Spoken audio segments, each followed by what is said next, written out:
unto God. Focusing our hearts on Christ is the key to worship. Okay? When you worship, where is your eyes focused? That's a big question mark. And many of you may be looking at me and your eyes focused on me.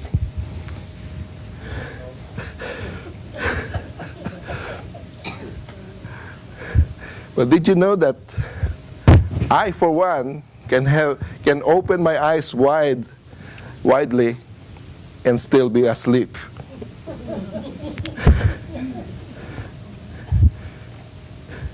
That's what my wife said to me. I didn't realize you were sleeping already, but your eyes were open.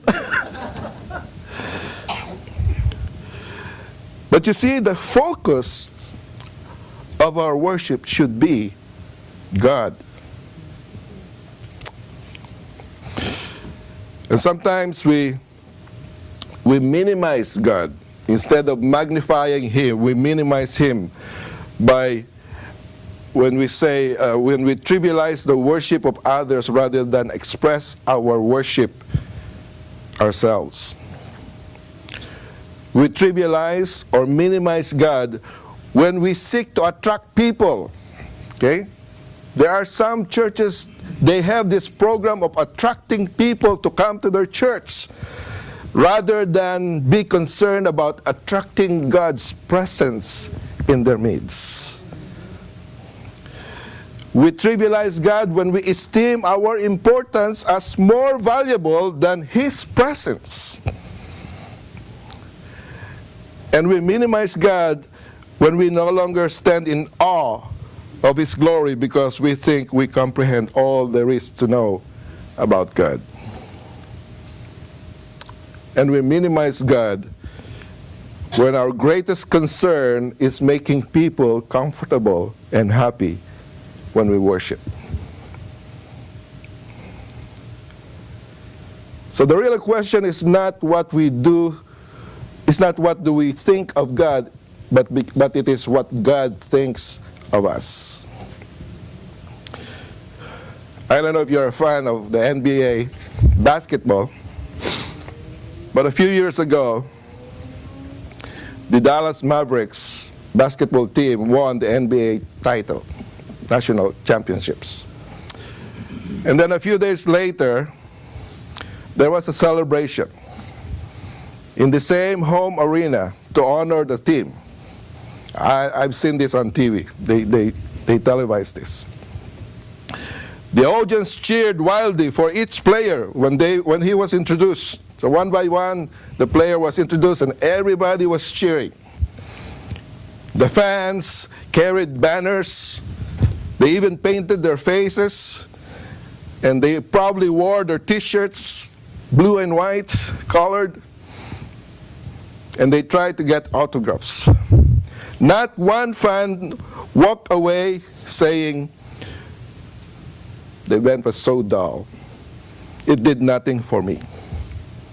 Because the event was a success, not because there was a performance by the players. They did not play, by the way. They were just there to be honored. Not because the speakers were inspiring. The players spoke, but they were not really very good speakers.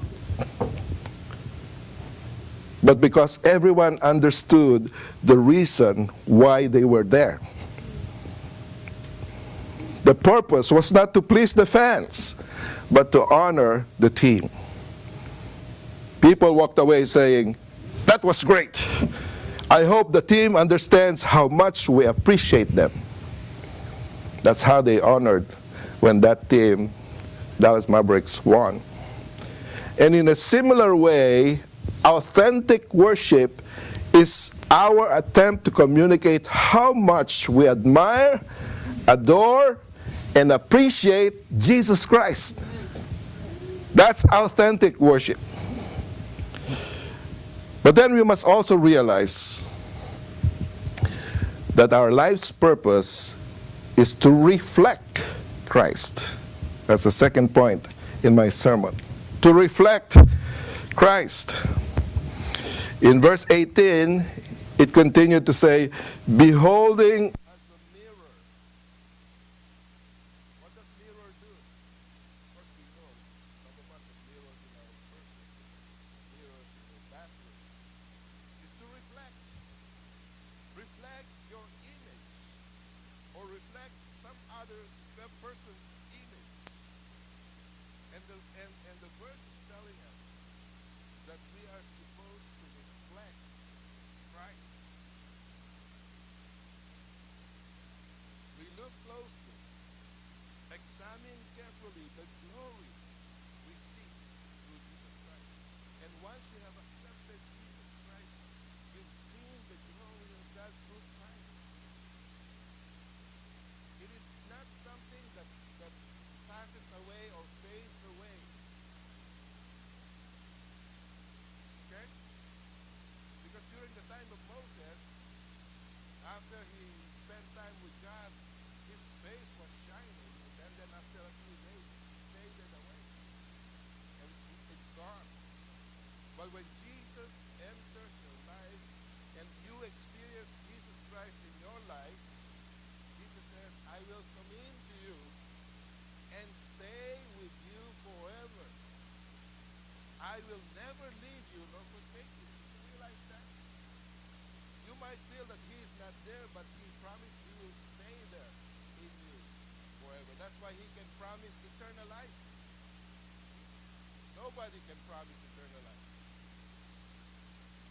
And if Jesus Christ will come out, then it's no longer eternal life, because the eternal life, you lose eternal life when he comes out. But he promised that he will stay with you forever, and that you will have eternal life. John 5:11-12. And this is the testimony that God has given us eternal life. And this life is in his Son. And he who has the Son has life. And he who does not have the Son of God does not have life.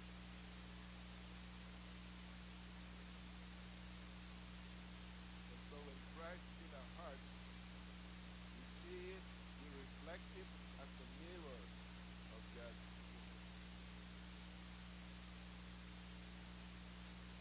In other words, we exist as heaven's advertising agency, promoting the glory of God in every area of our lives.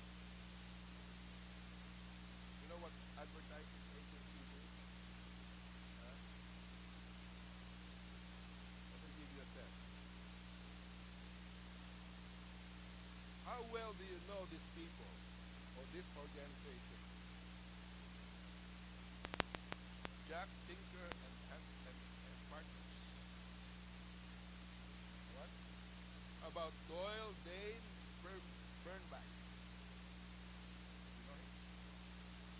How about this initial, BBDO? How about Foot, Cone, and Building? Anyone? How about J. Walter Thompson? Anybody know that person?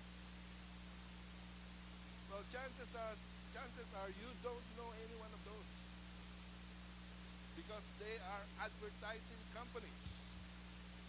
Advertising companies don't exist to make names for themselves. Their purpose is to make a name for their clients, make a name for others. And that's who we are.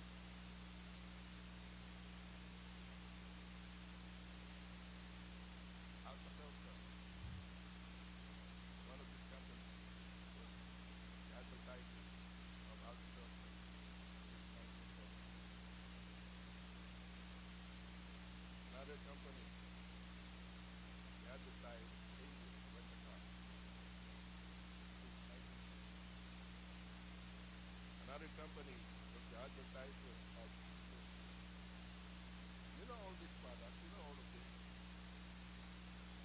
There's another company who's the advertiser of Hallmark cards. Another company is the advertiser of Kellogg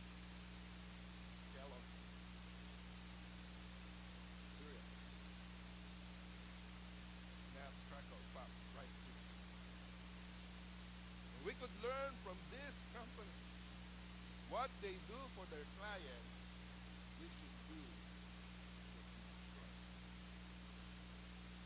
Like mirrors, we should reflect the glory of the Lord. The heart of worship demands that we remain unknown in order to make Him known. Sometimes we look at ourselves, oh, I wish my name is there. I wish everybody noticed my achievement. No, we are here to make Him known. And just like John the Baptist, he said, I must decrease, and He must increase. Every part of our lives is about His glory, past, present, and future. God gives us abilities, talents, and gifts that we might utilize them to reflect His glory rather than promote ourselves. Unfortunately, many times we are more ambitious about building our own kingdom rather than the kingdom of God. God does not bless you so that you can compete with Him, but so that you can reflect Him. So there's the third thing that we must realize here, is that our life's priority is to resemble Christ. Resemble Christ. Still in verse 18. Verse 18 concludes, we are being transformed into the same image from glory to glory, just as from the Lord the Spirit. You watch the progression. We behold the glory. We reflect the glory. And we become the glory. And the word that was used is transform. Transform means it's a continual change from one step to another. And the tense that was used here in English, but also in Greek, the tense that was used is a passive tense. That means what? Someone is doing the transformation. We are being transformed. We cannot change ourselves. How many of you have made New Year's resolution and failed? Fulfill it. Thank you. You're very honest. You're very honest. No matter how much we try, we can become successful for a few days or weeks and months, but after that we go back because we lack the power, we lack the discipline, we lack the strength, and the transformation that we need cannot be done by our own self, by our own strength, by our own abilities. And that's why it is passive voice, means somebody is doing the transformation for you. Somebody is changing you. You cannot change yourself. Some people think, if I clean up my life, then that's the time I'll start coming. No, you cannot clean up your life. Because God does the cleaning. God does the transformation. And that's why in Romans 12:2 it says, do not be conformed into this world, but be transformed by the renewing of your mind. And in what way are we transformed? We are transformed into the same image of us, our Lord Jesus Christ. 1 Corinthians 4:4 and Colossians 1:15. They use the same language. Our transformation is from glory to glory through various stages of Christ's likeness. In other words, our life's priority is to resemble Christ more and more each day. You do that?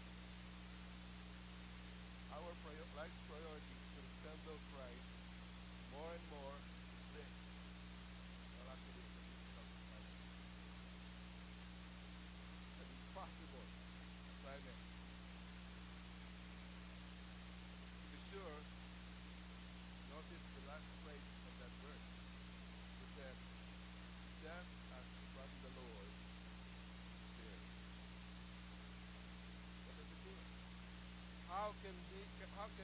resemble Christ? It's there. The answer is there. The Holy Spirit transforms